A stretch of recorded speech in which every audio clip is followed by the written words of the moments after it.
Listen to the 48 Hours podcast for shocking murder cases and compelling real-life dramas from one of television's most watched true crime shows. Go behind the scenes of each episode with award-winning CBS News correspondents and producers in Postmortem, a weekly deep dive. Listen to 48 Hours wherever you get your podcasts. This episode is brought to you by Marvel Studios Echo. All episodes streaming January 9th, only on Hulu and Disney+.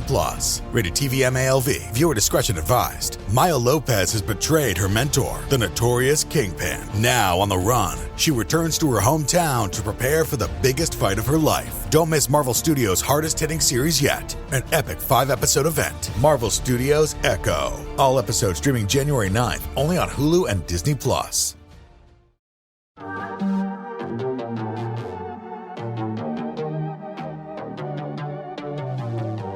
Hey y'all, I'm April. And I'm Caroline. And this is your Bloody Happy Hour. Caroline, are you ready for this? This is your newest guilty pleasure. It's the bloodiest part of your week. Did we say something about it also being happy hour? Show did. Because we about to be sipping on some murder. Bloody Happy Hour.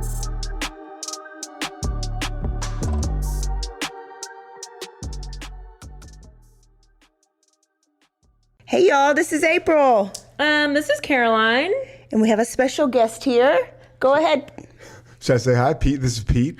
Pete? Who's Pete? Pete Sousa, friend of the show. Officially. Yeah, friend of the network. I got a podcast here. I do some other stuff around town. And tell us about your podcast. Podcast is the Payoff with Pete. I mean, and this is why I tell people you can, it's about getting sober. And if you get sober, you can go anywhere you want because, here we are. It's happy. Like, that's the idea, to get sober and to have fun, because now you can sit down with people drinking White Claws all night. Are you on the wrong show? Did you actually accidentally get on the wrong show? Oh, no. I've been ready for this for 20 years. Okay. Yeah, I'm ready. Okay. So you're good with us drinking our White Claw? Oh, knock yourself out. So Payoff with Pete is not how to get out of debt. It's not how to get out of debt. Sober. Honestly, though, I should start listening to one of those. Okay. Yeah, so I can have both, yeah. And tell us what your day job is. My day job is I do news here in Waco.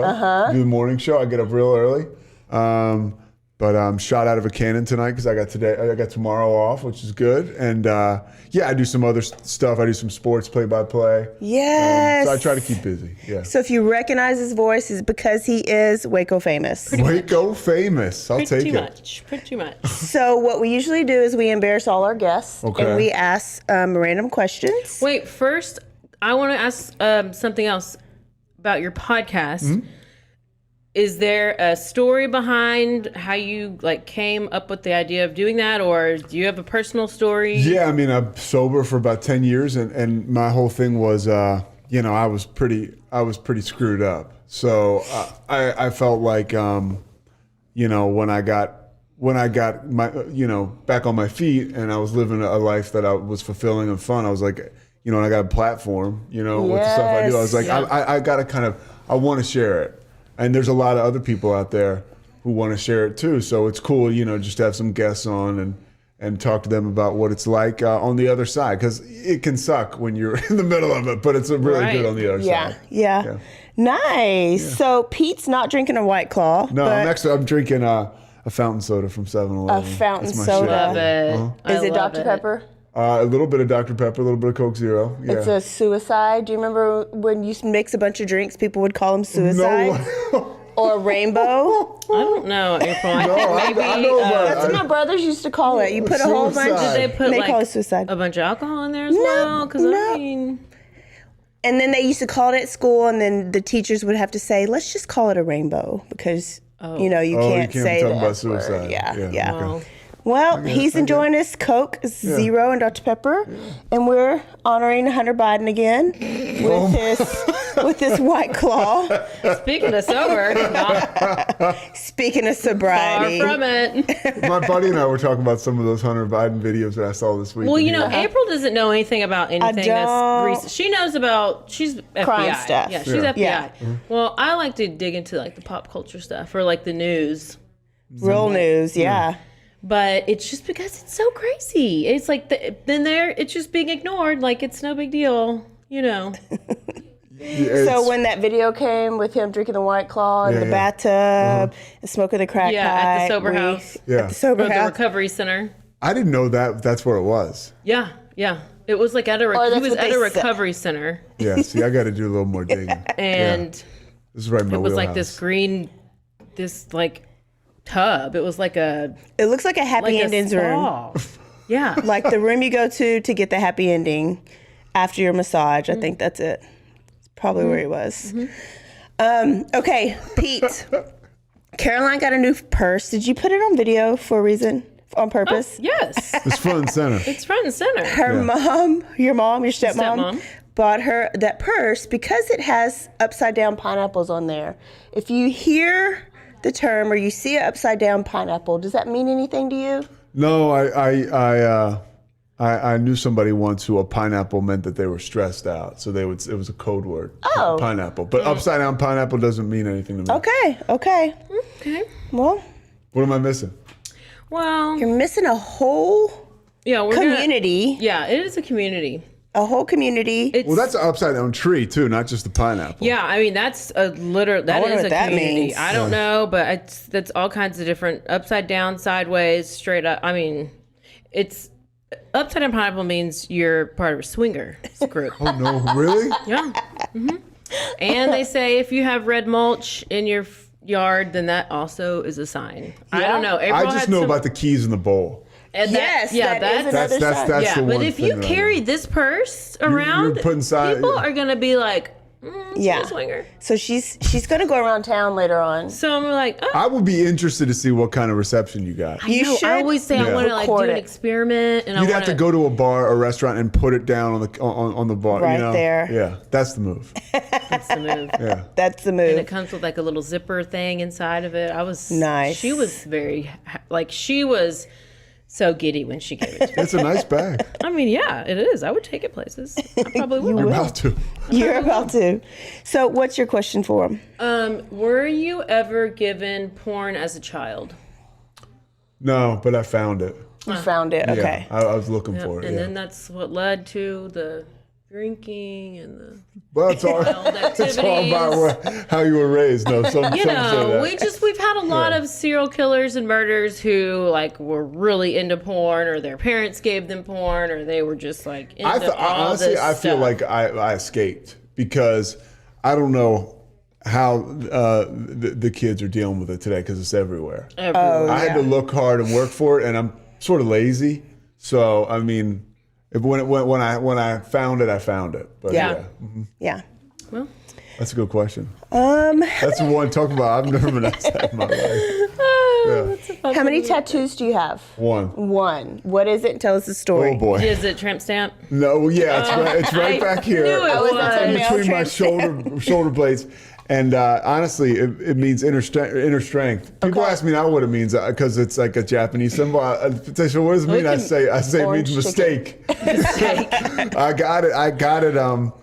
When I was doing a lot of drinking and using drugs, and I got it in right out of college, and I thought it meant inner strength. And so I'm walking down the boardwalk one time in New Jersey with my girlfriend at the time, and this guy behind me is going like ghost. He's looking at my tattoo. Ghost. Okay. I'm like, no, it means inner strength. And he's like, no, man, that means ghost. Yeah. He was a Japanese man. And then I went to a gym where a guy was another Japanese guy, and he just liked to fuck with me because he was like, speed it. He would follow me around because he was like, do you know what it means? And I would say inner strength. He said, no, it means spirit. And I got the impression that culture, they get a real big kick out of people like me getting those symbols. Yes. Yeah, so I got it, and the only right decision about it was I put it in a place where, not many people can see it. Yeah. Yeah. At least I can't see it. Yeah, You forget it's there. Yeah. Wow. Okay, so when you were drinking, what was your drink of choice? I liked Stella, but I liked anything. I mean, Okay. yeah, like what you were talking about, like Long Island iced tea came to mind when you were talking about everything, like because you drink so many different drinks. Yeah, but I just loved to drink. So Okay. cold beer was my favorite. A cold beer. And then what was your drug of choice? Speed, like I did like a lot of cocaine and a lot of like Adderall and all that stuff. Oh, wow. Yeah, Okay. Okay. Yeah. So you had to have a lot So of money did to do OJ. that. Wow. And you were from up north, I was from right? up north, yeah. Okay. I'm from outside of Philadelphia, yeah. So you probably moved to Texas like, I'm not doing math. Yeah, no. So let me get sober. I got sober in Pennsylvania, so and then I started to move around a little bit. Okay. Yeah. So when I got here, I was clean. Okay. It's probably a good thing. Yeah, You don't want probably. to sniff wasp spray. Yeah, it's funny Or you talk like about battery acid. That's the big drug around here. I It guess. is. Yeah. I have family in Michigan, and theirs is heroin. They don't even hear of meth up there. Theirs is heroin. Ours is meth. So, I There's mean, a lot of meth here. That's what I've I mean, I heard, know there's yeah. fentanyl.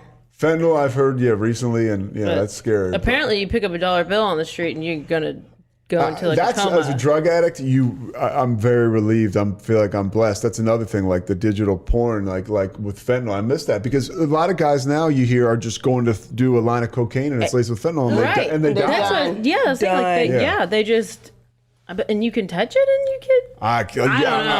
I've heard crazy stories too. Yeah. Yeah. So you're not married. Any Not married. kids? No kids. Anything? Not, pets? not married. No. Engaged? Not just engaged. asking for the people out there. No, I've been close a couple times, but Okay. nothing ever yet. Okay. Okay. Yeah. No. Yeah. and you still like women? I still like women. Okay. Yeah. Hopefully they still like me. Exclusively? Yeah. Okay. Exclusively. Yeah. I have a girlfriend right now. Okay. Okay. She lives in Dallas. No, she lives in Niagara Falls. No, I'm joking. She lives in Dallas. In Dallas? Yeah, great woman. And you've seen her like she's a real person? It's not Well, just, yeah, like, a real online? person. No, Okay. a real person. Sometimes she's definitely a real person. Okay. Yeah. Well, that brings me to I have to tell y'all that I feel like I saved a life today. Yeah, this is Oh yes.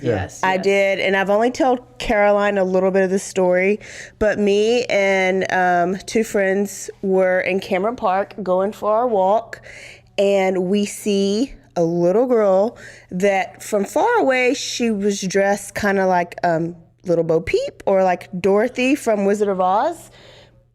Ran like just on her phone. And so we speak and she's a little bit of duress. Anyways, as you talk more, I don't want to say too much, but as you talk to her more, she was waiting on an Uber to come get her, that her friend that she fell in love with online was sending to come and pick her up. Where was this in Cameron Park? It was in the neighborhood. Okay.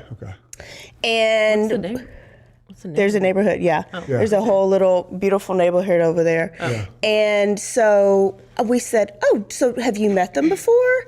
And she says, no, but they exist. I know, we've bonded. And they were literally coming to pick her up. And as we talk more, she's not a runaway because she was 23 years old, but she looked 14. Oh, she did look 14. Yeah. And she's very much isolated and not allowed to leave at home. So I thought maybe they were like Not allowed to leave Homestead, the home. Yeah. like Homestead Heritage people, because that's what they kind of look like. First, I was thinking, did she escape from the Methodist home? Because it's right there. And then she says, no, she lived right over there. Anyways, long story short, the police had to come, and she's safe now. And her parents were not around at the time, but she showed me the profile and the person that she was speaking to and the picture of who she was speaking to. And it was literally a blacked out picture with just lips. And she didn't have the Wherewithal. she was also on the spectrum, autism spectrum. So she didn't have that distrust, I guess.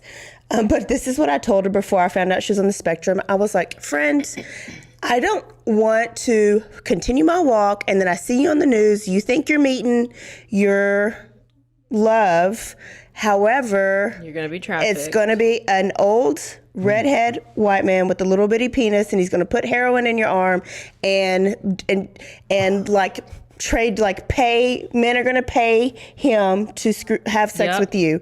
And she had no reaction. She looked straight through me, but I said too much. Like, she can't even like fathom that. But she's a beautiful girl, so sweet. She's safe now. Wow. So you called the police and they came? She actually wanted me to.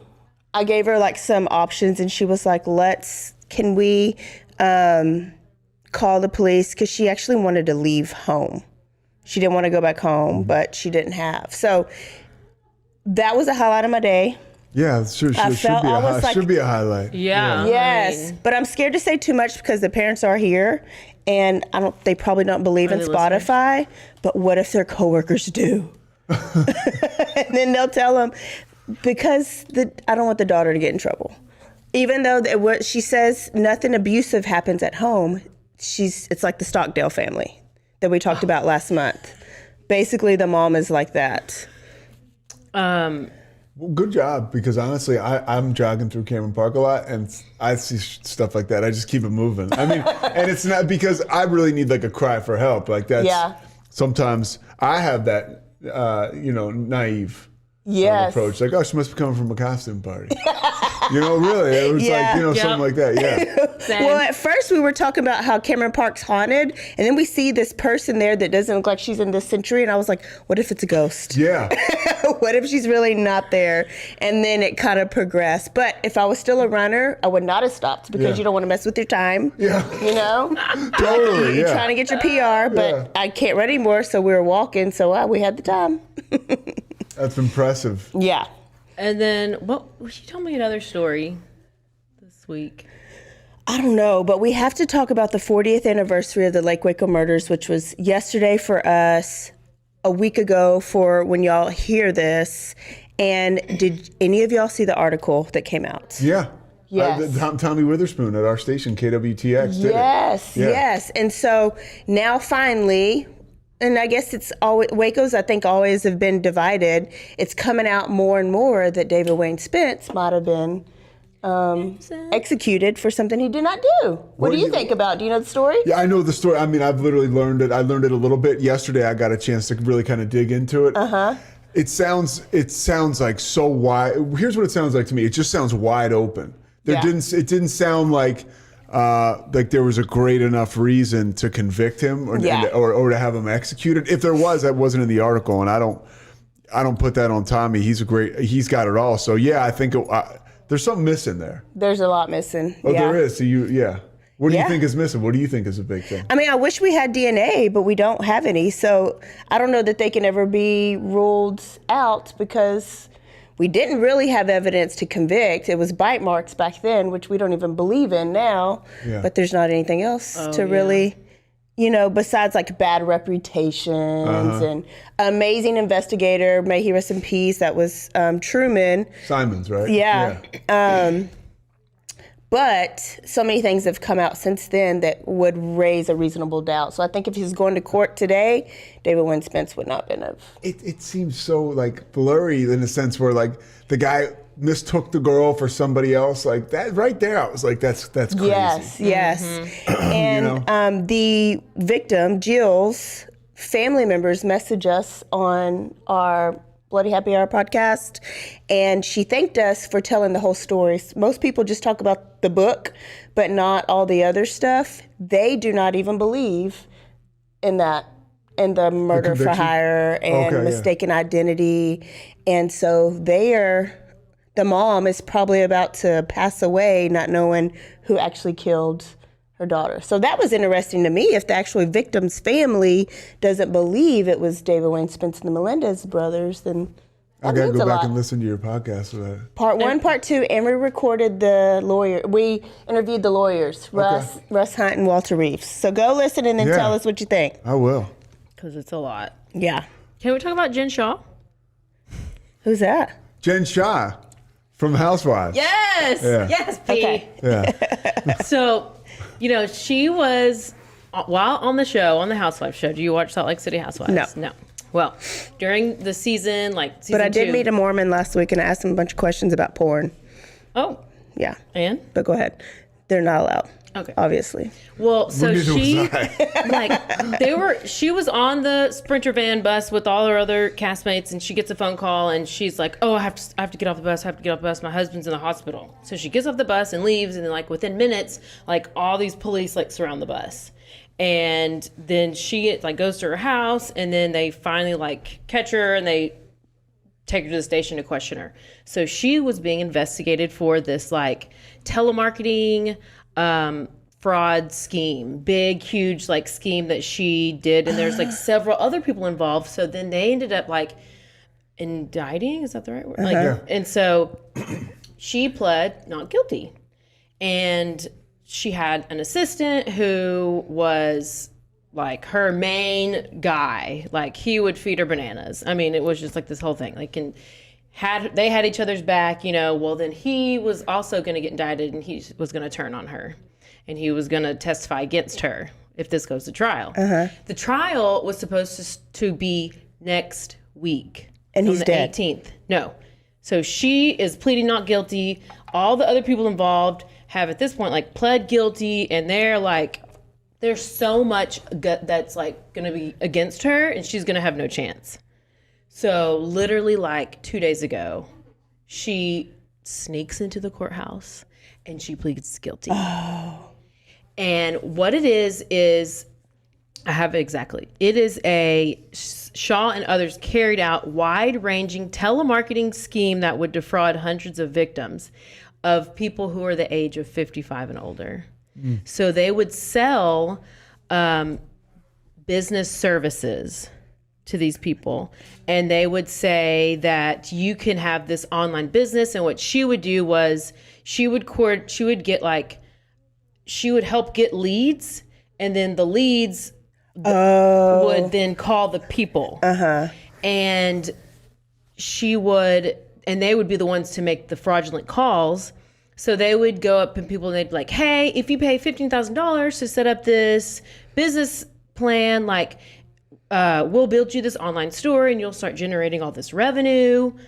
Like, what? And the people are like, okay. And then like time goes by and they're like, okay, I paid you this money, but like, I'm not generating any, like nothing's happening. And then they're like, oh, you know, just pay us a little bit more. And we'll get you this elite marketing team. Oh my goodness. And some coaching, and we'll redo your website and all this stuff. And She was out person, there like the face of it, right? I mean, I think I'm guessing just because she's fabulous. the victims are like, oh, I can't pay any more money. Like I don't have any more money. And then they're like, oh, it's okay. We can help you do debt settlement, and we can, More services. yeah, more services. And they're like, I literally am out of money at this point. And they're like, well, great. Well, let's set you up for some debt consolidation. I mean, and they're just like taking all these money. So it's like this high pressured sales tactics that like are trapping these people. And now they have no money, and they're too ashamed and embarrassed to go to like their families, because it's like, you know, they've lost their money. They can't go to their families. It's almost like they think they're going to get yelled at. Like if you're an older parent and you're like, I don't want to disappoint my kids. Like, oh my gosh, it's almost like when a kid doesn't want to tell their parents something because they're going to get yelled at. Yeah. And it's just crazy because you like her on the show. I mean, she's a likable person, I feel like, even though she's like fully on like. She's hot. She's hot. There's certain times you'll see her. She doesn't look like the same person, typical. Yeah, like I mean, she seems like she's like like funny. I mean, she's very dramatic, obviously, but that's low. Yes, it's low. It's just as bad as preying on kids. Yeah. Well, yeah, and and the people, they're just like, they fall into this trap, and they're like, I put all this money in, and if I put a little bit more in, I don't have to tell my family. I put a little bit more in, like I can fix it. It's just like the shame of being an addict, and you have to come out and tell people like, okay, this is what I'm actually doing. That'll keep you drinking for a long time. Yeah, because the shame of coming out there. Somebody steals your money on like starts pawning your jewelry or like steals a credit card that you have and starts it's your husband using your credit card that you don't know about, and they're spending all this money, and then now you have all this debt, and then you buy this new Jeep, and then now you have to pay off the Jeep, and then you're like, oh shit, I married this guy. Oh. So the goal is that this happens to so many people. Yes. So don't feel shame. Don't be embarrassed. You're not the only one. And don't yell at show compassion if you're going to be the because like whenever I got out of my situation, I didn't know how people were going to react, but it was very like I was like, I'm going to get yelled at. I did not get yelled at. Nobody yelled at me. Yeah. Like y'all probably yelled amongst yourselves, but nobody like I told you so. I told you like because that's the word. Those are real friends. And that's crazy because that keeps you sick for a long time. The judgment and the possible judgment. Yeah. And I mean, like, I remember y'all were like, you know, oh my gosh. Let's have a sleepover. Okay. I'm glad you're okay. Let's hang out. Let's go. Let's do something. Let's get you away from this guy. You know, like. I probably did say I told you it was Ted Bundy, but that was it. Yeah, but there was no, just really remember not having any like, because I knew, like, I was like, I know y'all told me. I know you told me. But now I know. Now I know, and please don't give me shit for it because I already feel like the lowest of the low, like shit. So I didn't know I was such a good friend. Well, and by the way, this is how freeing is it when you finally come clean and you're like, oh, you get that monster out in the middle of the room, you start getting help and you start moving towards the solution.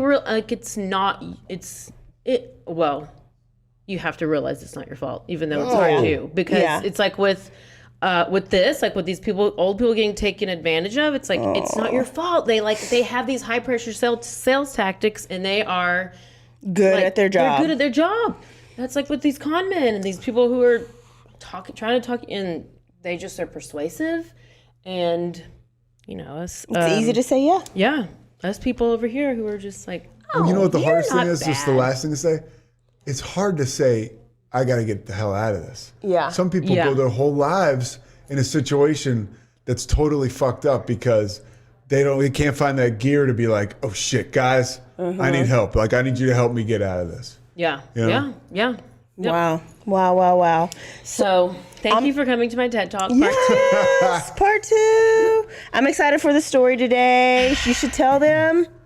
Y'all, OrenthalJames Simpson. We're going to OJ's house. We're going to talk about some OJ. I know we've been teasing it. And, you know, Pete is apparently quite the expert on OJ. I am. I don't know if expert's the word. I think maybe. And I finally got you two motherfuckers to talk to about OJ. Do you know nobody wants to talk to? I've had like women I've dated where I've been like, you got to watch this OJ doc. They're like, what? One girl I showed it to her. She was like, what am I watching? I would have broke up with her. I know. It's so difficult because if I go on a date, I'm like, I can't talk about the podcast. I can't just talk about murder the whole all the time. Yeah. But like, what else? What am I supposed to talk about? Like politics, Totally. finance. Like, I don't know what else to talk about. Well, let's talk about some OJ because I don't know a lot. I was real young. That's funny. By the looks of this, I am older than you guys, a little older. So it was more, I never saw him play. I'm not that old. But so I grew up with OJ, the celebrity. Like in the mid to late 80s, like you knew this guy. He was a Hall of Famer. Yeah.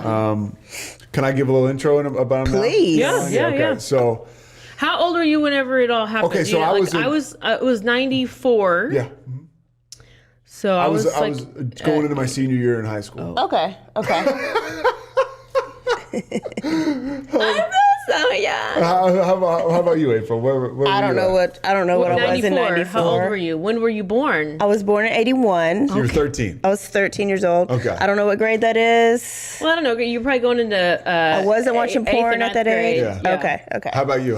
I think I was 7. Okay. Or 8. Okay. Yeah. So this is why. So I want you to think about it like this. Everybody knows who Charles Barkley is. Yeah. Right.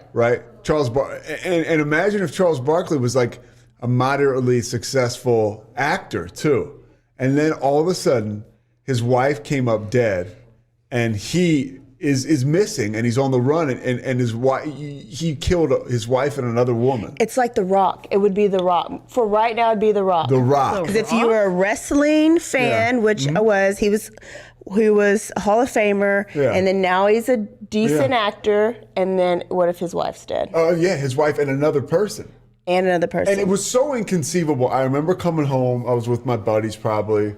It was June so I was going into my senior year in high school, and Peter Jennings, it was on ABC World News. They were like, OJ's wife is dead.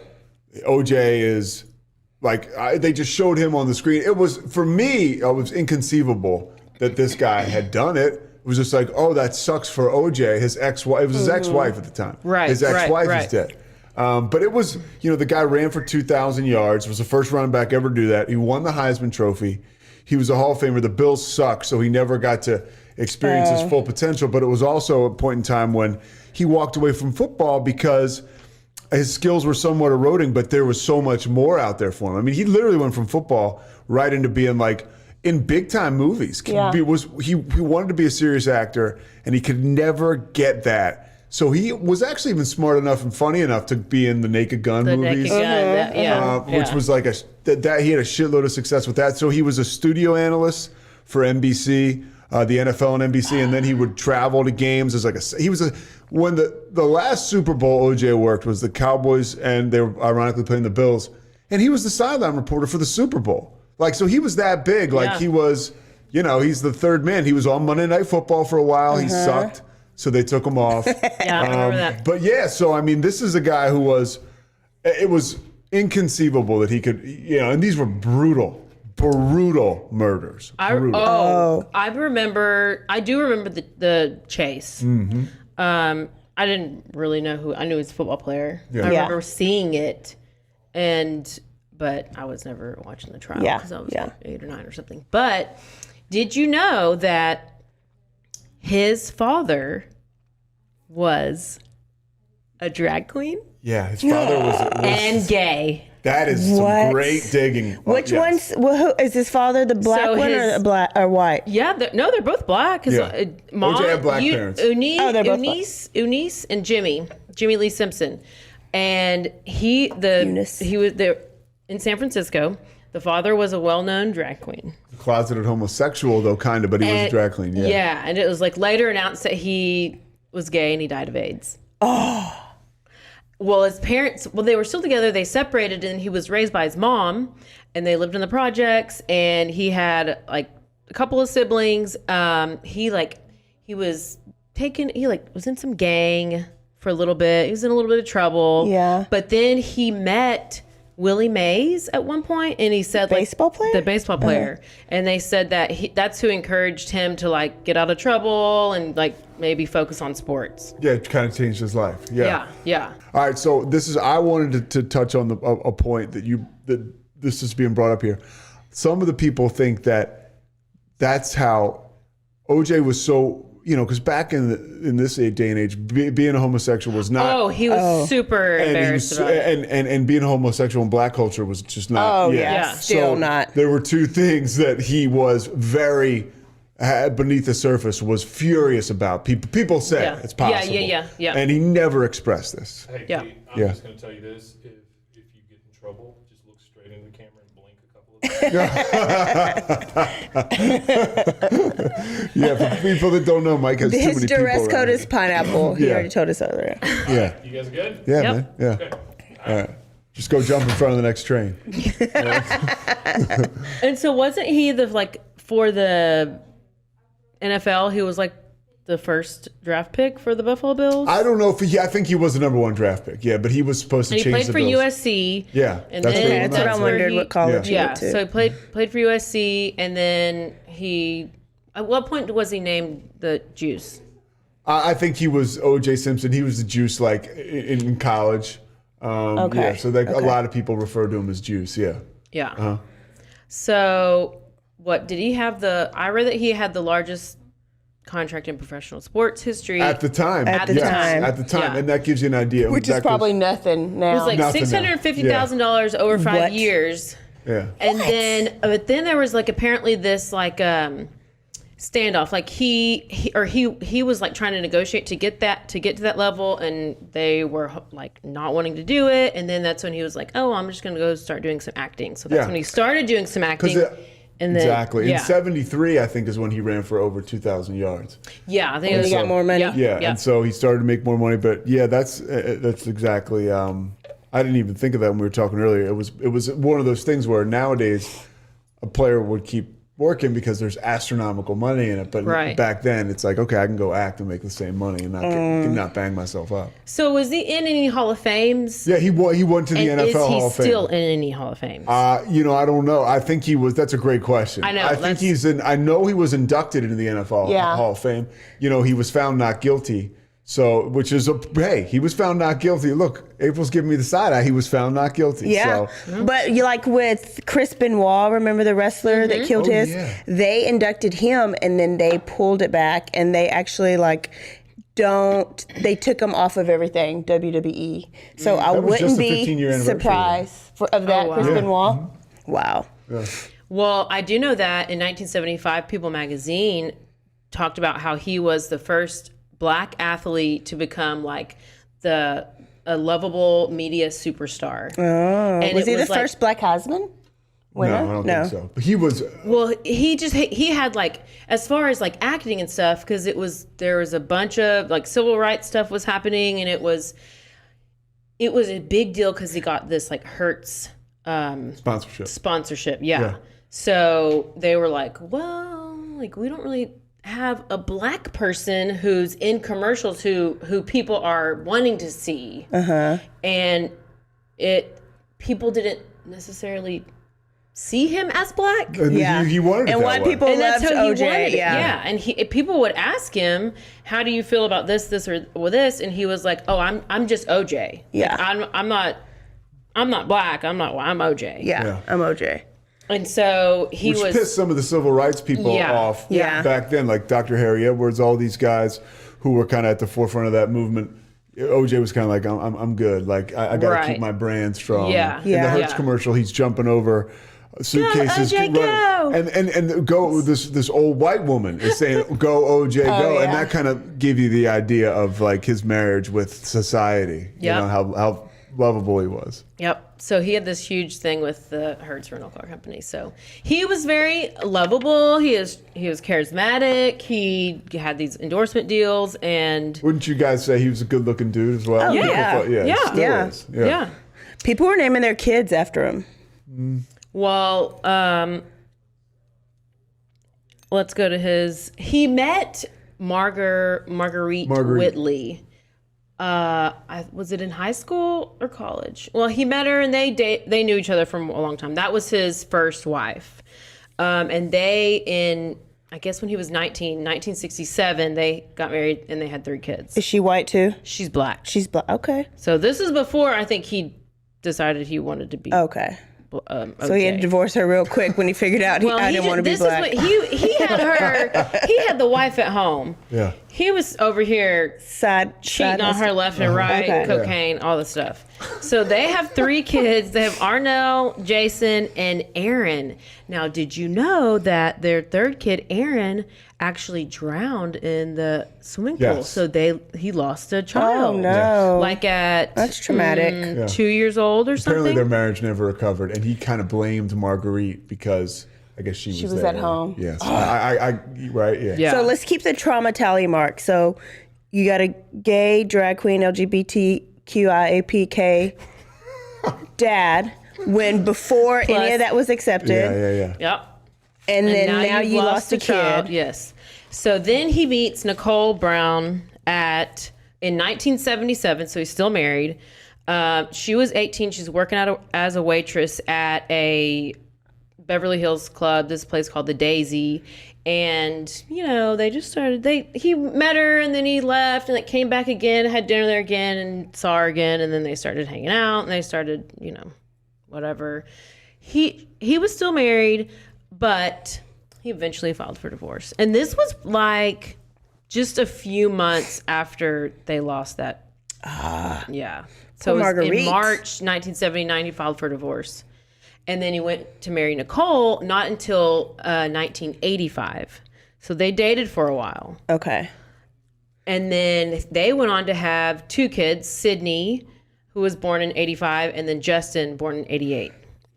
And according to this advocate for victims of domestic abuse, she said that Simpson and Brown, that their marriage was textbook example of domestic abuse. I mean, the roller coaster that they go through, it's like they were just both feeding off of each other.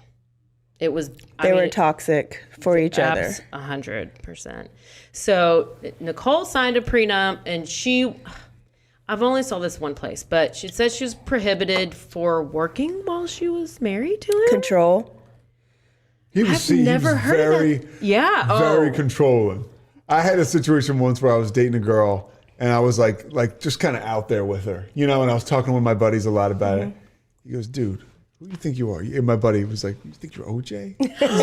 And he was like, and that was his way of saying, like, stop being so goddamn controlling. But he was so controlling. I mean, it was either she was going to be with OJ or she wasn't going to be with anyone else. Yeah. One of her best friends I was watching this clip, Faye Resnick was like, if she talked to so much as the gas station attendant, OJ would make up his mind that she was having an affair with him. Like that was the kind of It's almost relationship like, we're talking about. that's what he's doing.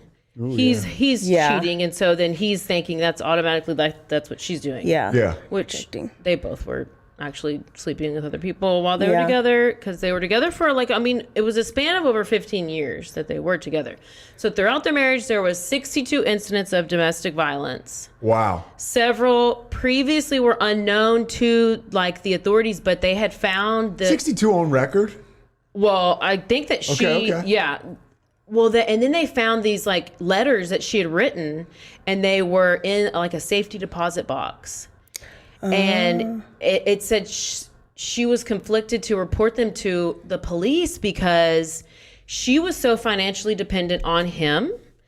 She didn't want to lose all the stuff that she had. And then the police OJ had created such a environment with the police that they would stop by his house, and they would come have a cup of coffee. They would party with him. He's textbook. They were just never interested in arresting him for abusing her. And it was there, she had called the cops several times to come over for, I think, 8 times total. Oh, this is great. I'm loving this. You guys are good at this. This is great. Yeah. Well, all right, so he calls the cops 8 times. This is great. Yeah, yeah, it's literally a story. Yeah. And she had so she calls the cops several times. There's probably 8 different incidents, and it's not until the last one that they did arrest him. But a couple of these notes that they found that she wrote, they said one of them said that she had told he broke her arm during a fight, and she told the emergency room staff that she had fallen off a bike, whatever. He would beat her in public, during sex, even in front of family and friends. And the final one, where this is where we're going to listen to one of them. This is the one in 1989, and this is on New Year's Eve. And so they had been out, doing what you do on New Year's Eve, having a, partying it up, whatever. And they get to, she calls the cops, and I'll tell you what all led up to it after I play this.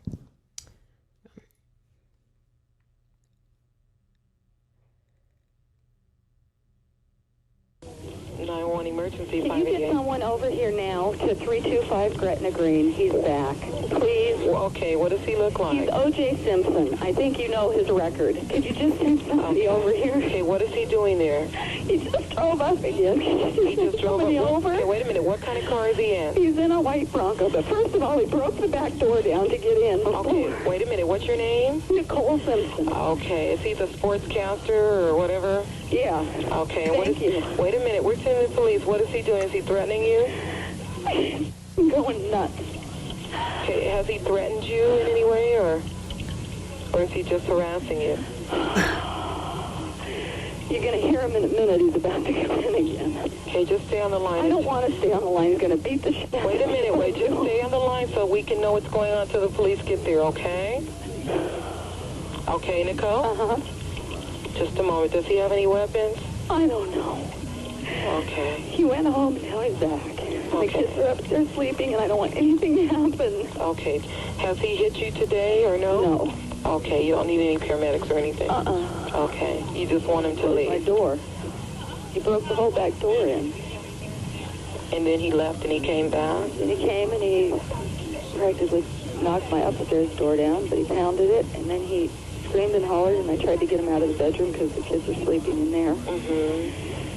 Okay. And then he wanted somebody's phone number, and I gave him my phone book and put my phone book down to write down the phone number that he wanted, and then he took my phone book with all my stuff in it. The dispatch. What? What does he say? What the hell?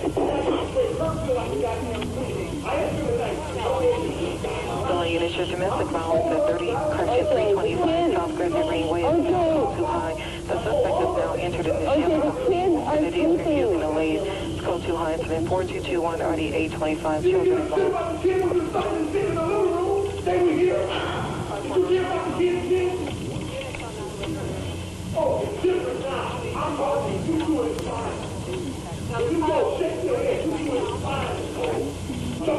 Just stay on the line, okay? Is he upset with something that you did? Oh, a long time ago, it always comes back. Wow. He gets pissed and accuses her of cheating. Okay, so this is what's happening. Police arrive and they find a bloody, terrified Nicole hiding in the bushes. So she ran out towards the house and she's like, he's going to kill me. He's going to kill me. He was, at that point, he was charged with He was charged. Finally. Yes. So he gets charged with 1 count of spousal abuse and he's sentenced to 120 hours of community service. Or a year probation. I've seen both of the different things. But he later goes on to say that Nicole initiated the whole thing. It was her fault. And Nicole. Somehow, after the trial and after this was played, like everybody heard the 911 call, and somehow he came out of that night as the poster boy of an abuser. He has no idea why. So she says she's in Gretna Green Drive. So at this point, they are separated. Okay. They're at what? Gretna Green. That's her where she lives. Address. Her Okay. address. And he lives on Bundy. Yes. No, she lives on Bundy in Brentwood. He lives at Rock Place, Rockfield. I got it all. Okay. So January 1992. Nicole tells OJ that she wants a separation. She then moves out of the house with him and moves to Gretna Green Way. Okay. Gotcha. That's where this call was from. It's a half a mile from Rockingham, which Gotcha. is their mansion Yes, where yes, yes. OJ Okay. lives. Yeah. So he's keeping her close. Yeah. OJ. By the way, in that 911 call, you could hear if you could kind of hear what he was yelling about. So they were already separated or divorced, but she was having sex with this guy, Keith, Okay. who owned restaurants. She was dating him. And apparently at one time, OJ was kind of lurking or something. Yeah, there's 2 different ones. One of them is she supposedly was having like a group sex party and they were doing drugs. And then another one is when he peeked in the window and She's having sex with this guy, Keith. and he like bangs on the door twice and leaves. Yeah, and he's referencing a lot of that in that 911 call because he still can't, and that's why she says it goes ways back. Yeah, Yes. it always Yes. goes back. Yes. Okay. So she wants to be separated. OJ's shocked, but he continues to pursue her and he hopes they can reconcile. But Nicole started dating other guys and then she ended up filing for divorce 2 months later. So like late February 92. He is losing his shit Yes. because she's seeing other men. Yeah. And so Nicole said that OJ was like stalking her and harassing her and just like obviously like an intimidation tactic for an abuser. And this is when she talked about the time that he spied on her whenever she was having sex with that guy. Well, OJ says that he was coming home from a party and he was just wanting to stop by her house to see what she's doing. He says he was hoping maybe he could get some, literally like That's that. how he said. Oh, well, yeah, I could get some. Disgusting. He sees her with her boyfriend, bangs on the door twice, and then leaves. The next morning, he goes back to the house and confronts her while he's there. And she just is like, oh my gosh, like, okay, you stay in here. Let me go talk to him in the other room. And it was just like this whole big thing. They were supposedly, according to OJ, supposed to be telling each other when they were seeing other people. Really? So, and he started dating this lady named Paula. Yeah, yeah. And so when Nicole would call him, she was smoked, by the way. Paula Barbieri or whatever. Yeah. She was hot. Yeah, I mean, she was, yeah. It's like one of those things I was watching a documentary recently. I was like, wow. Oh, well, then so was Nicole. I mean, they all. So was Nicole. All stunning, he wanted blonde white girls, and that's who he.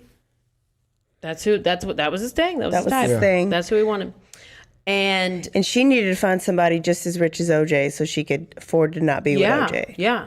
Well, so then Paula was getting pissed that like Nicole kept calling OJ and everything. And so she was like, look, you got to stop. Because she would just call him to talk about her boyfriend or I don't know. There are theories. Yeah. Like she's still, like we talk about, it's toxic. Yes.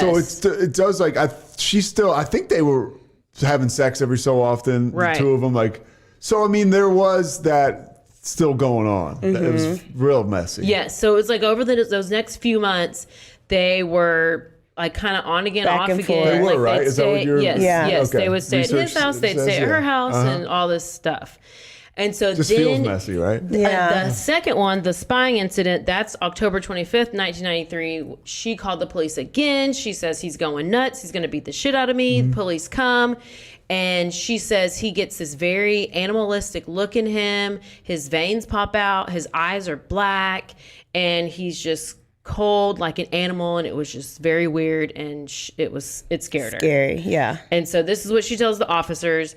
And she said that OJ broke the door down to get into the house, that he had heard a rumor that Nicole was hosting group sex parties and they were doing drugs. Oh. Yeah. Was there a bowl on the table? Well, a bowl of cheese? Tell us about the coke, Caroline. Right? Like there was invited. Yeah. Wait, what was that again? I might have liked to be invited. I would have brought my pineapple purse. Like I would have fit right in. Yeah, you would have. What about the coke? What were you going to say? Well, no, I think a lot of this is fueled by drugs. I'm not saying that on both sides. Was he on both sides? I think I'm not saying.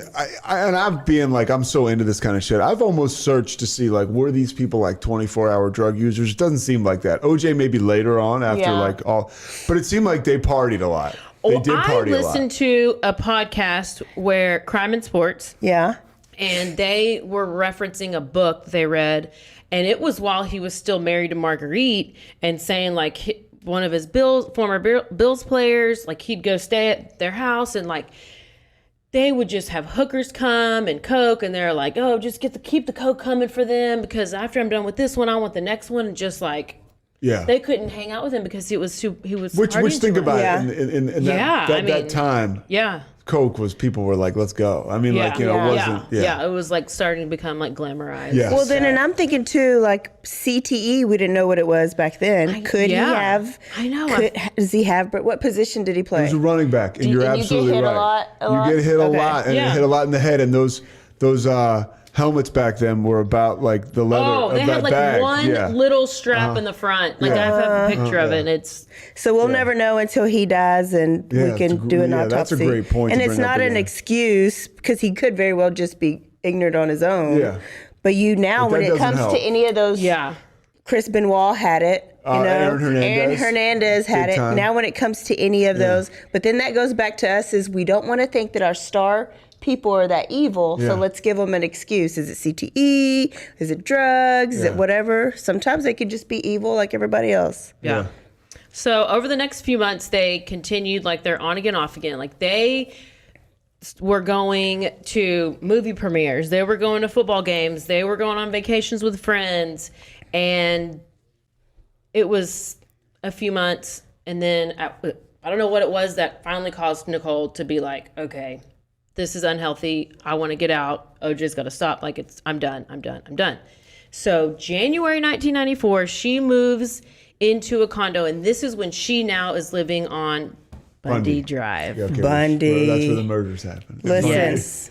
In Brentwood. Anything has to do with Bundy. I know. Do not engage. I know. So she We're not talking even about like that. had like returned a gift from like he was still trying to give her birthday gifts and she was like, no. That's the worst, by the way. I recently, if you send an ex a gift and like you get the Amazon thing, like it was sent back, or they wouldn't accept it, or like Did you send an ex a birthday gift? From experience? Yeah, this happened a couple years ago. I sent a girl I was dating a T-shirt, and it like got sent back, and then a coffee from Starbucks, and the guy was like, "Hey, she wouldn't take it."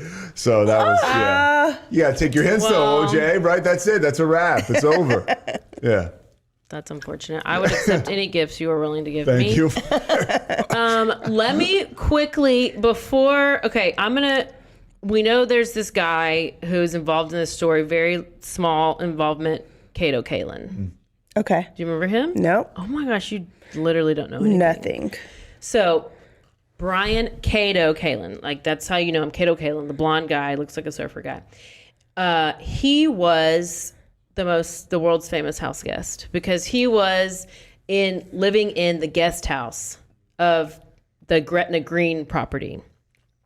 Nicole actually paid him. I don't know if he's just like a close friend and he just ended up wanting to live at he knew that they had a guest house. He was going to pay $500 a month rent to stay there, and then would watch the kids every now and then. And it's Brentwood. It's like the nicest area in the world. Almost, he got a deal. Yeah. So then and he wants to be an actor, so it's a good thing. Okay, so he was an actor. So then whenever Nicole moved out and she moved to Bundy, Kato was going to move with her and live in one of the downstairs bedrooms, but OJ didn't like that idea.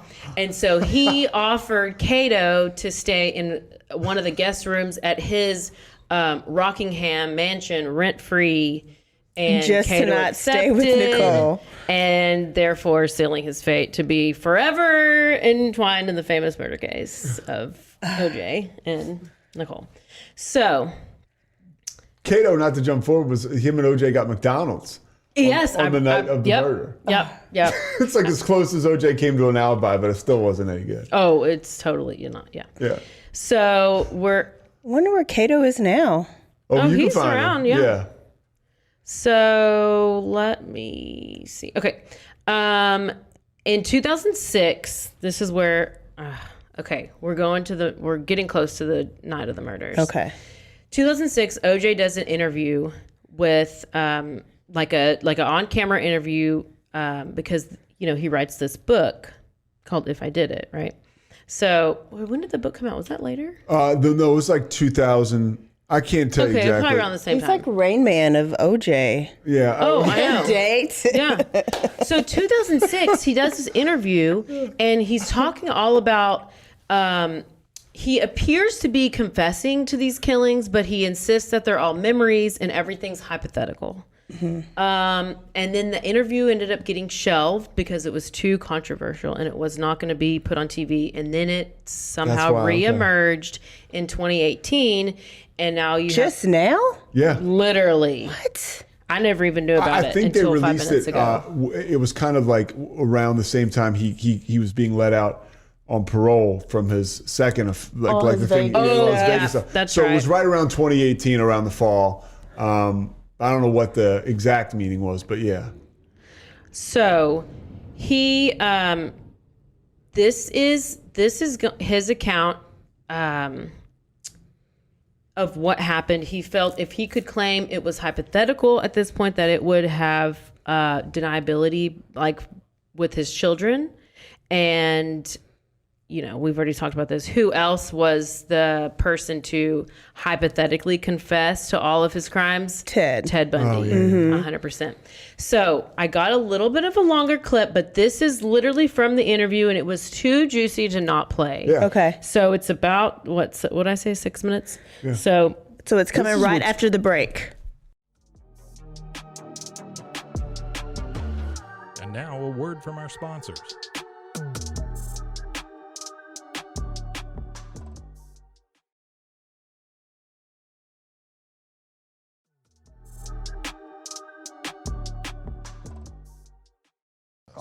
Why don't you tell me what might have happened on the night of June 12th, 1994. And let's just walk through the night. Well, first of all, this is very difficult for me to do this. It was very difficult for me because it's hypothetical. I know and I accept the fact that people are going to feel whatever way they're going to feel. You know, they're going to, you know, whatever they want to feel. In the book, the hypothetical is... Charlie pulls that up. Charlie. This guy Charlie shows up, the guy who I'd recently become friends with, and I don't know why he had been by Nicole's house, but it told me you wouldn't believe what's going on over there. And I remember thinking, well, whatever's going on over there has got to stop, right? So we kind of hooked up together, and you know, I'm kind of broad-stroking this. We go over, get in the Bronco and go over. Let's just go back and do the details. Where did you park? This is the detail. You park in the hypothetical in the alley. Right. You park in the alley. Yeah. And you put on a wool cap and gloves. In the hypothetical, I put on a cap and gloves. Right. Yeah.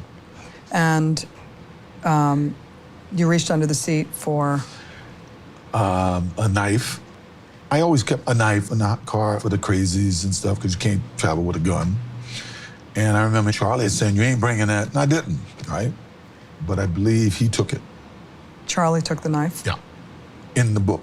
Yeah. Yes. So the back gate. I'm so confused. You go through the back gate. Yes. And it was open or broken or? I don't recall. Okay. I go to the front and I'm Charlie's looking to like a see what's make-believe going guy. on. Okay. And I can see that it appears like Nicole had candles all the time. She really did, to keep her overhead down, I think. And music was on, and while I was there, a guy shows up. You know? So Ron Goldman comes in the back gate. Yeah, a guy that I really didn't recognize. I may have seen him around, but I really didn't recognize him to be anyone. And in the mood I was in, I started having words with him. He says to you, I just came by to return a pair of glasses. Judy left them at the restaurant. Yeah, words to that effect. Yes. That's Nicole's mom, Judy.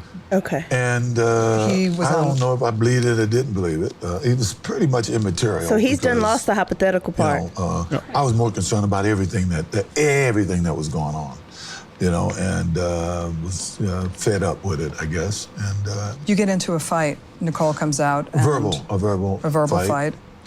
Got a little loud, and by that time, Nicole had come out, and we started having words about who is this guy, why is he here, what's going on. And she says, this is my house, get the F out of here. Yes, and which I didn't like because, once again, this is the same person, and if you read the book, you'll see some things that happened in the 2 weeks leading up to this that were very, very irritating, you know. And I think Charlie had followed this guy in, wanted to make sure there was no problem, and he brought the knife. As things got heated, I just remember Nicole fell and hurt herself. And this guy kind of got into a karate thing. And I said, well, you think you can kick my ass? And I remember I grabbed a knife. I do remember that portion, taking a knife from Charlie. And to be honest, after that, I don't remember. Except I'm standing there and there's all kind of stuff around and What kind of stuff? blood and stuff around. You know, I hate to say this, but this is hypothetical. I know we got to back up again. Right. That's okay. He's like, I'm oh, gonna back shit. up. Hard. This is hard. I know. I want to back it's up hard to. to try to make people think that I'm. I know. You wrote in the book, I had never seen so much blood in my life. Yes. You're covered, the scene. Can you describe it? It's hard for me to describe it, I'm telling you. I don't think any two people could be murdered the way they were without everybody being covered in blood. And of course, I think we've all seen the grisly pictures after. So yeah, I think everything would have been covered in blood.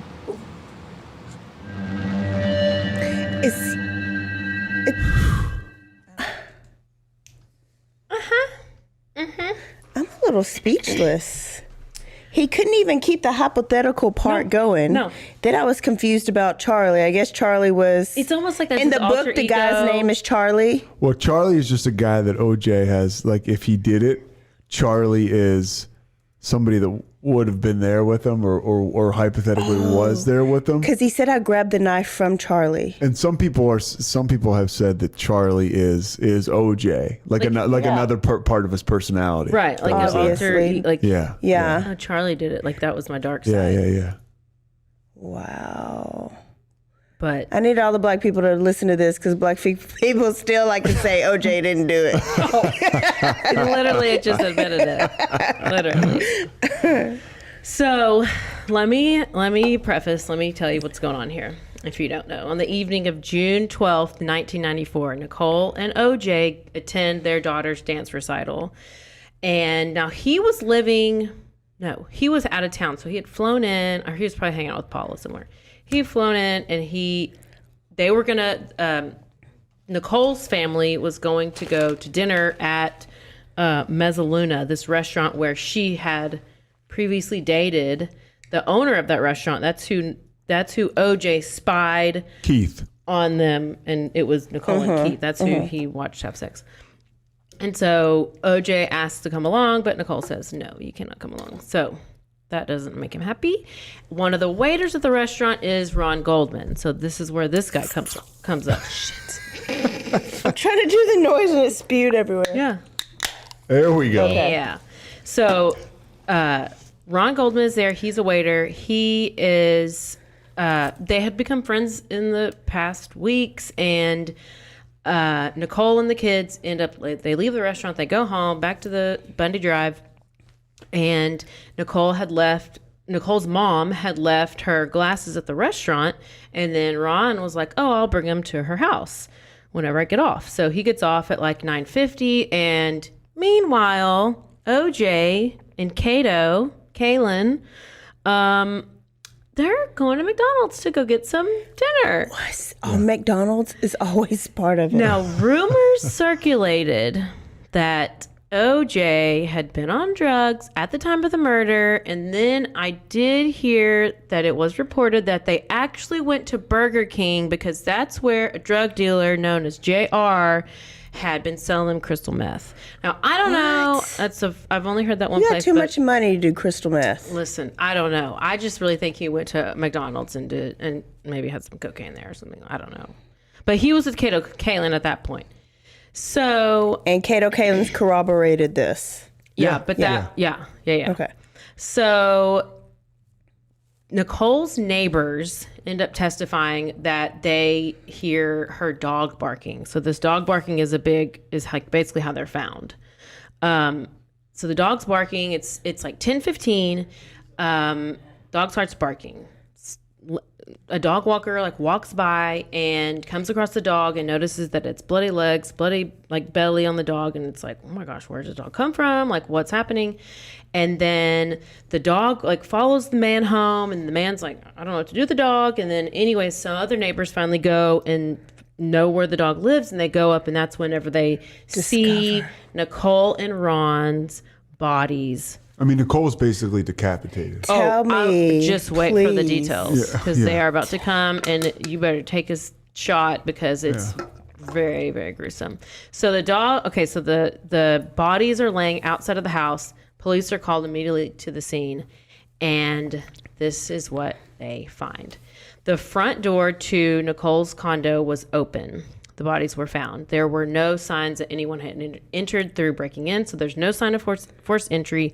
Her body was laying face down, almost in like a fetal position. She's barefoot at the bottom of the stairs leading to the door. So there's a walkway leading to the stairs, and that was covered in blood. The soles of her feet were clean. So based on this evidence, investigators concluded that she was the first person to be killed and was the intended target. She had been stabbed multiple times in the head and the neck, and there were few defensive wounds on her hands, implying that it was a short struggle, or she was knocked out, which she was. The final wound inflicted ran deep into her neck, severing her carotid artery. This is the worst. This is the worst. This is the worst. A large bruise in the center of her upper back with a corresponding footprint on her clothing indicated to investigators that after killing Goldman, the assailant, the killer, OJ, returned to Nicole's body, stood on her back, pulled her head back by her hair, and slit her throat. Like finished her off. Slit her throat. She was her larynx was could be seen through the wound. I showed you the picture. Could be seen, and her vertebrae C3 was incised, and Nicole's head was barely remaining attached to her body. This is your C3 right here in the back, your cervical vertebrae. So it went all the way. Oh my God. Ron Goldman's body laid next, like nearby, close to a tree and a fence, and he had been stabbed multiple times in the body and the neck, but there were few defensive wounds on his hand. There were some, but I guess it showed that there was a struggle. Evidence that the coroner had found was that he had been stabbed with one hand, or OJ or the whatever assailant had him in a chokehold and then used his other hand to start stabbing him. And near his body was a blue knit cap, a left hand extra large Arius isotoner leather glove, and an envelope containing the glasses that he was returning. So detectives determined that Ron had come over to Nicole's house during her killing, and that the OJ saw that he was there but wanted him to make sure he was silenced and there was no witnesses, and so that's why he killed him. And there was a trail of bloody shoe prints that ran through the back gate, but there was also some drops of blood from the killer. And apparently whoever was bleeding from the left hand, and they measured the distance between the prints that they found, and they concluded that he was walking, not running, which I guess, I don't know. The assailant. OJ. Okay. So he just kind of like calmly walked away from the scene, which is kind of creepy. So let me circle back to OJ's hypothetical. So he had said that Nicole fell. I don't know if he said Nicole fell in that interview. Yeah, in that interview, that that's how she ended up on the ground. Well, she was hit in the head with the handle of the knife, according to the coroner. So he hit her with the butt of the knife, knocked her out, and then stabbed her 4 times in the neck. She lays on the ground. Ron Goldman arrives, runs towards her. He's grabbed by OJ, who jabs him in the face 5 times with the knife, slit his throat. He gets loose. Ron gets loose. And but this whole walkway is gated. So there's like a perimeter of a gate. Yeah, this one investigator he can't get out. Or prosecutor described it as like a killing cage. Like once he got in, it was like once he was backed into a corner with this gigantic football player, and he's just like he's got nowhere to go, because Ron Goldman was like a pretty in shape, like athletic guy. So yeah. Wow. So he's like stuck, and he basically is like, I'm trapped, and then he's grabbed by him. And brought back in? No, he doesn't go out. He can't get outside of the fence. So he's basically like tries to run off, and there's nowhere to go. He's blocked. And then OJ is able to catch him again, plunges the knife at him and stabs him in the side and severs his abdominal artery. And then he does have those defensive wounds on his hands, so that he was trying to protect himself. You get that artery, you have a minute till you're dead because of the bleeding. So was Ron outside in that little fence area, or was he in the house when he was found? No, they were both found outside. Okay, that's what I thought. Yeah. Okay. And then, so basically what they determined was that the killer, OJ, alternated between victims, and after horrifically slitting and almost decapitating Nicole, he went back to Ron, who was probably already dead, and stabbed him a few more times. So he's like overkill on both. I mean, just like there's no. And then walks off calmly. Yeah. Yep. So later that night. I did. Okay, remember his story of Charlie? He did say that he broke in the back door, right? But then the people said there was no sign of forced entry. I don't know, because I think she came out of the house, and you gotta. It's confusing, the setup, because it's like there's a door, and then you open the door, the back door, and then it's like this walkway, and it's like a tall iron gated whole walkway, and it's like you gotta just kind of watch the video. It's kind of hard to explain, but and then you could probably you kind of can't see it from the street, I think. Like, so it's like and there was a really big tree, so it's like you're just brazen enough to murder them, like out there in the wide open, but it really wasn't that wide open.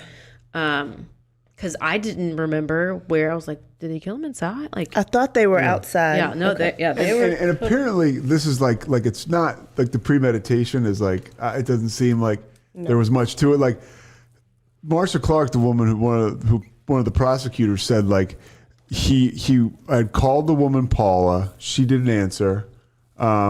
He had been blown off and not invited to the dinner after the recital. He said he was bullshit about that.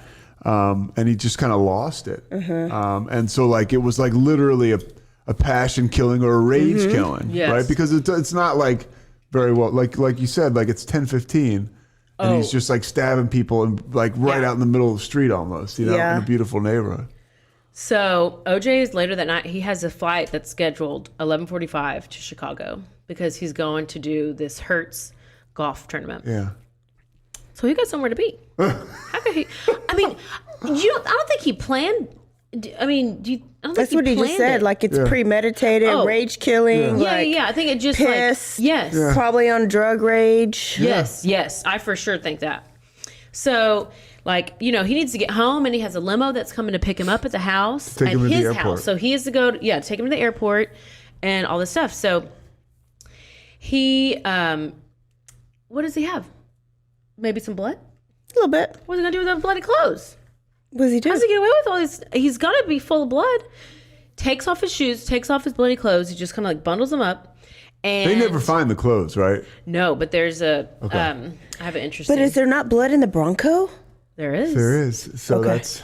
But he took off his clothes before he got in there. Smart. So, and he had the gloves on. He already had one that was dropped at the scene. And Not then, smart. so he takes his shoes off. He takes his, I guess, t-shirt or whatever he's wearing and pants off, and then the gloves. So I guess then it's already they said it's in a bundle. I don't know if that's a bag. A bundle bag? Whatever. Bundle bag. So they're in a bundle bag. So he's like, okay, guys, he has to get rid of them. Well, then, Charlie is in a panic. Charlie is like, Jesus Christ, OJ, Jesus Christ, OJ. And he's like, shut up, Charlie. They had a conversation. Having a war with himself. So he takes all this stuff off. He gets in the Bronco. He drives back. He parks a block away. This is from the interview too. This is what he says. He parks a block away because he knew the limo was going to be there. And then he went across the backyard in through the neighbor's tennis court. I mean, this whole, these guys, too much. They give too much. He goes in the house, he grabs his bags, he puts them out front for the limo guy to like put in the car. And there's this whole thing about the limo and where he got there early and OJ was not there. The limo driver was nervous. And the Bronco was not there when the limo arrived. Yeah. And they were like, so this is the time frame where he was like unaccounted for. Yeah. Okay. So, and when we go through the trial stuff, we can. He has he's got no alibi. I mean, it's completely, it's ridiculous. It's ridiculous. So he has the bags that are outside and he goes upstairs and takes a shower because obviously he's got murder on him. So he gets dressed, he gets in the limo, heads to the airport. And then according to the limo driver, OJ had 4 bags. One of them being a knapsack. that he would not let the guy touch. And he's insisting, like, oh, I'll load it myself. I don't know what a knapsack is. Like a little tiny little bag. That's where all this murder stuff was. Wow. So at the airport, when he's checking his bags, he only checks 3 bags. Where's that one fourth bag? It's missing. A witness claimed that he saw Simpson at the airport discard the items from a bag into the trash can. So later on, they would say they believe this is where the murder weapon, the shoes, and the clothes that he wore that night were disposed. Allegedly. They never found a murder weapon, I mean, because if you're at an airport trash can, it's kind of smart. Yeah. And this is 1994. We're not talking about cameras. There's not cameras everywhere. Right. Yeah. So OJ's in Chicago. Gets on the airplane and just falls right asleep. He was just exhausted. Yeah. Oh, that was a workout, wasn't it? Yeah. So he gets awake. He's woken up from a phone call, LAPD. And they tell him, I don't know if they told me like she was, how was she murdered? Oh, I mean, is she dead? Or what? I mean, she's dead? Like, you know, how they Charlie, do you know that? Yeah, Charlie. What? Charlie, you know? Okay, what? Oh, this whole thing. So they call, say Nicole's dead, and they ask him, where are you and when can you get back? And he like flies back the next day.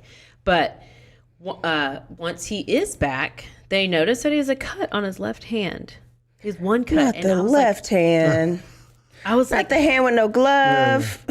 And so OJ said, well, while he was in his hotel room, he like went into the bathroom and he just remember like slamming this glass down. Right? Yeah. After he found out, he got the call, he goes in the bathroom and he just like slams this glass down on the counter and it just smashed and somehow he probably cut his finger. Believable. I mean, it could be a good story. Yeah. Yeah, it's a terrible story. And then he goes and gets a Band-Aid from downstairs. You know, whatever. I don't know. Yeah. So they obviously were like, clearly the cut probably came from one of his victims, you know. And the officers also told him, because this is what he's back now, and they were like, well, we found blood on the inside of your car. And then at this point, it's when OJ said, oh, you know what? Actually, I don't remember how I cut my finger. So, but there were several stories. Yeah. He told several different stories. It was probably so much blood that the knife slipped out of his hand. You know, like it slipped. I think it must have cut through the glove, I guess. There was a struggle with him and Ron Goldman, they say, and that's possibly where that cut happened. And I'm like, how do you not have more than one cut? Yeah. I thought he would have. I by the way, that's one thing in his defense. I thought the same exact thing. I'm like, wouldn't this guy have more cuts? But I guess if he had the gloves on. Yeah. And if he had the knife, I guess. But yeah, I would have thought he would have been. I guess he lucked out, not being like, unless hit in the face. The glove had come off in the struggle, and then Ron like somehow. Yeah. No, I don't even think it was a defense or whatever. I think there was so much blood when he was stabbing. It happened on another story that it slips, the handle slips, and then their hand gets to the blade. So like it slips, and but so they cut their cut like right here. On his knuckle. Look at, that's what the picture showed. I don't know. I'll show you the picture. Yeah, because the picture, he's like taking the picture like this or something. Because this is when he got questioned by police. Yeah. Like the next day. So June 14th. So what did this happen? Murders happened on the 12th. We're on the 14th. OJ hires a lawyer. January. Where are we? January or June? Did I say January? June. Oh, okay. Okay. Yeah. Robert Shapiro, who is, Shapiro began assembling his team of lawyers. This is referred to as the Dream Team. Now, let me tell you a little bit about this Dream Team. I love it. We have Robert Shapiro, Johnny Cochran, Carl Douglas, Sean Chapman, Gerald Ullman, Robert Kardashian, Alan Dershowitz, F. Lee Bailey, Barry Scheck, Peter Neufeld, Robert Bezier, and William Thompson. Now, I'm just going to tell you about a couple of those, the top ones. So Shapiro was called the architect of the Simpson defense team for building this high-profile Dream Team. And he led the defense through most of the trial until Johnny Cochran took over, and he led as like the chair. Early on, OJ described Shapiro as his quarterback. Okay. Like he was the guy he went to first, and he was like, put it together. So then when Johnny Cochran joined the defense team, he kind of took over as the chair during the trial. And I think most likely because that's when they decided to focus on like the race issue. And then also, which you'll find out later in the thing that made Cochran probably the most famous was if the glove didn't fit, you must have quit. Yeah. So, and that was when he was referencing the scene where the prosecutors told him to try on the glove and it didn't fit, but that's a whole other annoying thing. Prosecutors really screwed that up. Yeah. They had the latex glove underneath. I don't understand. Okay. Kardashian. Robert Kardashian was a close friend of OJ. So this is actually where OJ stayed. He stayed with Robert Kardashian the couple of days between when he got back from Chicago and then whenever nobody knew where he was. Apparently he was staying in either Kim or Chloe's room. Oh my gosh. Yeah, I swear to God. And there were he theories. was staying there because there was so much media at his house. It was like a circus. So he was kind of like, that was his kind of little hideout.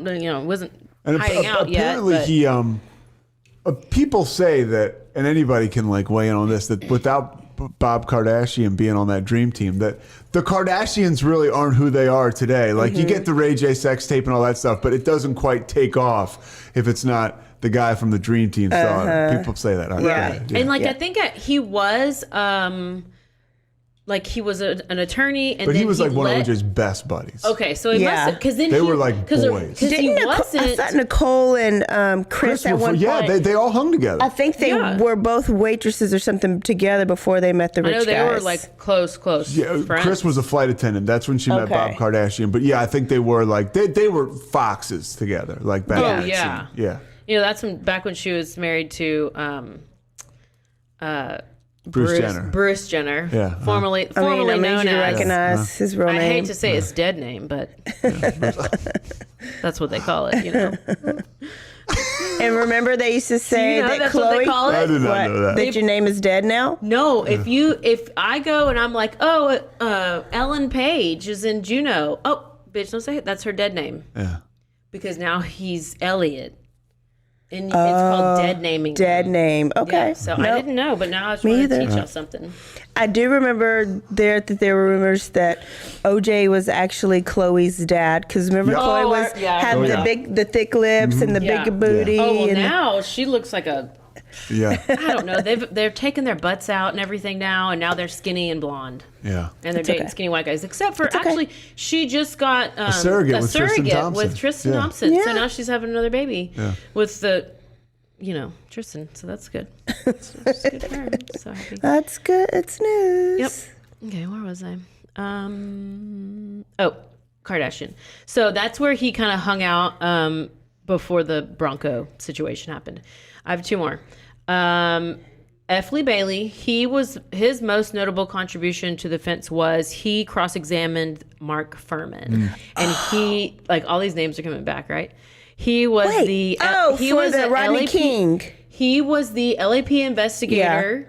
Yeah. And Bailey got Furman to plead. He wasn't involved with Rodney King, but he was painted, and a lot of people, he was a racist. Yes. So he was almost linked to that whole dynamic of LAPD, right? Like they are racist cops. And, and it was horrible back then. Yes, yeah. Okay. That's a huge part of it. So Mark Furman had nothing to do with Rodney King. He was all OJ. No, it's just because those officers who were a part of it got off and did not get convicted for anything. They were all innocent. And so that made this huge, this huge, and so then they, this is how the jury, because the jury was made up of mostly African American people. I think it was like like 9-3 or something like that. Oh, okay. And so that's, I guess once they found out that was their jury, then they got Johnny Cochran in there because he was going to push civil rights. He was going to push the race card. And even though OJ didn't even want to be black. Yeah. Exactly. Well, that's the other thing that's like, so the irony of it. But you can't discard that, like, Los Angeles was that they were shitty to minorities. The cops were. So it's like so minorities had a right to be pissed off, and this was like the perfect storm. And even in that show that OJ 25 or like two of the jurors even said like. Yeah, I was getting back at... Oh, I can see it. Yeah. Like, I can see it. Like, how many innocent black men are in jail? Let this one get off. I know. Let's go and let OJ get off. I know. I feel like, pick a different one. So F. Lee Bailey was known for... He was the one who cross-examined Furman and was able to get him to plead the fifth based on his responses. And he, like, lied because he had lied about... We'll talk about it. Yeah. And then last one is this Alan Dershowitz, which I mean he's Klaus he von was Bülow. a Harvard. I don't know anything about. I don't know what that is. I couldn't even pronounce it, so I just wrote. He was like a Harvard law professor, and he got this guy Klaus von Bülow off.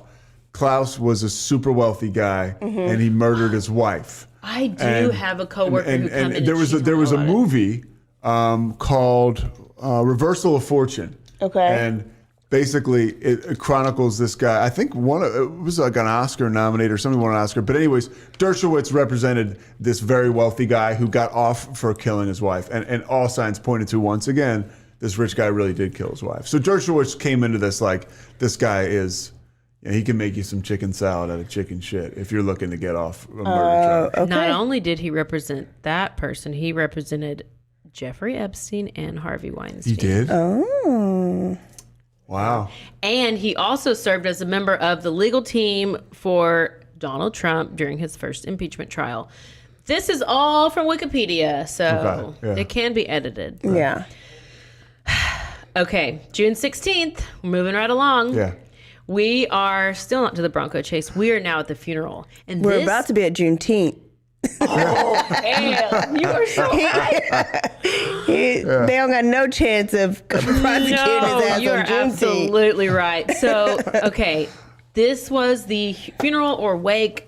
I don't know. It's called both of them. And OJ attended because at this point they don't think that they're not sure. Well, there's certain people think he did it, but certain people don't. Yeah. Yeah. I mean, all the white people. Yeah. Right. All her family probably in the beginning, right? I don't know what all it her said. friends? I think They were shaken up. One of the sisters, Denise, was like sure of it. yes, Denise had seen a bunch of stuff. And a couple of them, I think, or one of the other sisters wanted to give him the benefit of the doubt. Yeah. But like, I guess like what happened after the funeral. The funeral, he shows up and he's all messed up on Xanax. It's like, go ahead, yeah. Yes. Okay. So whenever he gets there, and this is also from his interview, he says that he remembers being so out of it that he doesn't remember. Mm-hmm. And he was like, I'm at a funeral? Like, whose funeral am I at? Like, really, bro? And he's like, who died? Like, what? And so he was heavily medicated. And at one point, she had an open casket. I mean, they obviously had like a turtleneck on her because your neck is slit. Yeah, but there's, I guess, makeup and... I know. They had to just cover up that neck because it was barely hanging on. But anyway... He leans over the casket to give her a kiss. He said, somebody had asked somebody was close by and was like, what did you say? Because they said that they heard him say, I'm sorry. But he says he didn't say anything. However, how he felt is the issue because he said he had so many feelings of anger. Yeah, he was still mad at her. He was still so mad at her. Yeah. He said, I had so much anger upon her death, and that anger just didn't disappear. He said, I was still trying to deal with the fact that I'm not going to be able to tell her the things I wanted to tell her. And I tried to tell her back in that night, whenever they played that 911 call, and I was trying to tell her. Basically, like, I was trying to tell her I was going to kill you, and now you're dead, and you're here, and now I can't tell you what I want to tell you, and I can't change your mind about anything, and now I won't ever have the same effect on you that I'll never have the effect on you ever again. I shouldn't have killed you because now I can't bully you. Yes. Basically, So he's basically standing over her body, and he's thinking, didn't I tell you I was going to kill you? Didn't I tell you? Yeah, I told you so. He was so angry that killing her did not resolve anything for him. Yeah, But then there was even no emotion in the Charlie interview. Like there was no sadness. There was no. He was just like lackadaisically talking about it, laughing about it. No, I don't think There's not ever been any. He don't have remorse at all. Well, his thing was he was gonna once he got off, he was like, I'm gonna dedicate my life to finding the killer. And people used to always be like, OJ is the killer on the golf course with you, dude? Yeah, that's what I'm saying. Like on the golf course. Where's Charlie? Yeah. Wow. 5 days after the murders, OJ's attorneys negotiate his surrender to police, and it was agreed that he would turn himself in at 11 a.m. on June 17th. Yep. Yeah. Not Juneteenth, June 17th. Getting close. So detectives recommend that Simpson was going to be charged with two counts of first-degree murder, and they were going to wait till the final DNA test came back, and then once they came back, they were going to arrest him and all this stuff. So the DNA test of the blood in the car? Because at the scene, it was Nicole's blood, Ron's blood, and it was OJ's blood. Oh. So, I guess making sure that it was his blood. So 11 a.m. comes around, and by the way, that could be argued, though, in the thing. It could, and it is argued. One thing, too, so OJ was OJ, right? He's such a celebrity that he basically gets interviewed by these two police officers without an attorney. He's like, sure, I'll talk to the police. Oh, yes.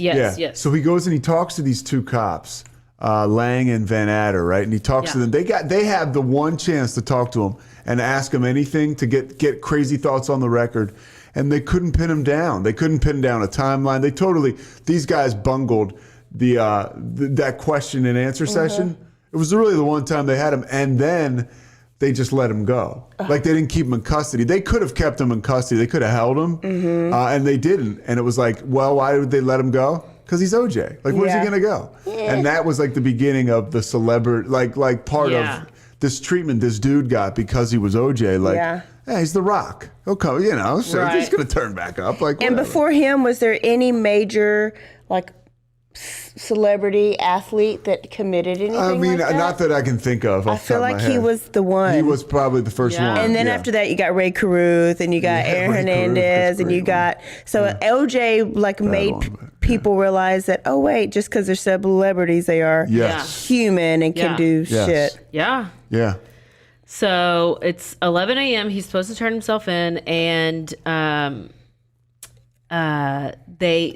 police agreed that they would delay him for an hour. He could do it at noon because OJ gets what he wants, and because he was going to be seen by a mental health specialist because he was showing signs of suicidal depression. He had updated his will. He called his mother and his children, and he wrote 3 sealed letters, one of them to his children, one to his mother, and one to the public. And I'm pretty sure Robert Kardashian read one of them to the public. More than 1,000 reporters waited for Simpson at the police station. One Parker Center, which I think. But he never showed up. Yeah. Oh, where'd he go? Back to McDonald's? No, he didn't ever showed up. And so this they is were a zoo. There's press everywhere. And this one And they're like, guy, wait, at the police conference, they're waiting. And they're like, where is he? And everybody, the one guy from the media talks about, hey, everybody, this guy had goodwill. Whoever the sheriff's deputy was, or whoever the commander was, and he's like, hey, we'll have him here at 12. And that guy had to stand in front and say, like, OJ's not here. Sorry. Yeah. So the LAPD notified Shapiro and said that, well, we're just going to have to go to Kardashian's house to go arrest OJ. And at that point, OJ's friend AC Al Cowens. Yeah, Al Cowens. His teammate, they grew up together. Teammate, best buddies. Okay, yeah. And so we call him AC. Or they call him AC. Yeah. But yes. So he picks him up. He picks OJ up and he's going to take him to the police station. Okay. So all of a sudden, he's not showing up at the police station. He's not at the Kardashians' house. And it's like they go on and they finally declare that OJ Simpson is a fugitive. And there's an all points bulletin. And he now has a warrant out for his arrest. So AC arrives, picks OJ up, going to take him to the police station. But OJ decides he wants to go to Nicole's house. Now, why would he want to go to Nicole's house? I don't know. Why does a murderer ever want to go back to a place that they murdered somebody? To revisit it. To revisit. You guys do this a lot, I'm guessing. But OJ's like, take me to Nicole's house. Take me to Nicole's house. Take me to Nicole's house. You know, he wants to smell the blood. He wants to just like, I need it. He just needs it. Well, cops were everywhere. So he's like, take me to the graveyard. Take me to where she was buried. So he's like starting to lose it. And so he goes, he said, there's too many cops over there, take me to the gravesite. He then said he was in so much pain. He wanted the pain to stop. He couldn't sit in a cell for the rest of his life because he had to take care of his children. And then he starts to threaten to kill himself. And that's where we end for today. One last thing about this chase. So this is we can wrap it up with this. No, we can just wrap it up. This is my personal experience. Yeah. So I'm sitting there with my buddies. It's my summer going to my senior year. We're getting drunk, smoking weed. We're going to watch the Knicks play the Houston Rockets in game, I think, 3 of the NBA Finals. Oh my God, your memory. So we're watching this game. We're watching this game, right? And all of a sudden, it's a savant. Breaking news. So oh yes, they interrupt the finals. They interrupt the finals for this OJ chase. It's crazy. And so all of a sudden, the chase becomes such a big deal that they put the fucking game in a box, and OJ is the thing, and the game. We're like, and at the point in time, we're like, oh, I guess OJ is the big deal. Yeah. Yes. And so it was the most intense slow Football speed chase. Oh yeah, you've ever seen in your life. Yeah. So we're gonna continue with part 2 next week. I just need to know how they caught. Do they put the spikes out when they caught him? Listen, you don't even need to know that right now. Oh my goodness. You gotta hang on and hang out. What does that mean? We gotta hang tough. Is the new kids on the block? Hang out, hang tough, and get you a pineapple bag, girl. Oh my goodness, that was so much fun. Okay, I'm not gonna watch anything, even though I want to. Pete, you have to come back. Obviously, I'm back. I mean, we're gonna have to figure. Yeah, I'm back the next time you guys want to do it. Okay, we gotta finish it up. Well, we gotta finish the story. Yeah. Like skimp on OJ, so that's why it's been. I'm like so in with this. Yeah. Like, cause I honestly was like, I don't know how are we gonna do this in like a one sitting? So it's perfect. Oh okay. No. So part 2, y'all's mouth are watering. My mouth is watering. Your mouth is watering. You literally had no idea. I'm so torn because I got my white side and my Mexican side that are like, OJ did it, but then my black side wants to say, go let him take one for the team. Listen, OJ out here on damn Twitter. He's over here talking about Roe v. Wade. Yeah, and his dumb ass is like, I think we need to have women's right to choose. Yeah. And I'm like, really, bro? You slit her throat all the way to her neck, all the way to her back spine. Yeah. Women's right to choose. When something big happens, he'll wait. Hey, I'm Twitter world, it's OJ. Can we talk about why he was arrested this last time? What happened? What was the whole? Well, y'all tune in next week. To part 2. Well, it's my Twitter site. For having me. Let's start. It was a blast. Pete will be. Wait, one more. Hey, Twitter world, it's me, yours truly. Happy Sunday. Well, it's my Twitter site, so it's my opinion. Let's start with Roe versus Wade. I thought it was a horrible decision. I think women should have the right to decide what happens with their bodies. Oh, really, OJ? Do you? Really, OJ? Yeah. Come on now. OJ. I ain't even. Nicole didn't have the right to decide who she wanted to have sex with. That you was going to chop off her head, basically. Oh, okay. So, Pete, you were a blast. You got to come back for part 2. We got to finish strong. But please don't get so drunk next time. Don't get so drunk. Don't get so drunk. Don't get so hammered. You guys really handle yourselves well. I mean, I honestly, I forgot you were drinking, and then the way you guys do this is awesome. Thank you. Like, it's like the definition of chemistry, and it's what the whole thing is. You guys got a good thing going. Thank you. Yeah. So we can't fire each other then, huh? No, we can't. No, I guess we're stuck. Y'all, thank you for tuning in. Don't forget to stay aware, stay alive, and always be DTF. See y'all next week. Peace out.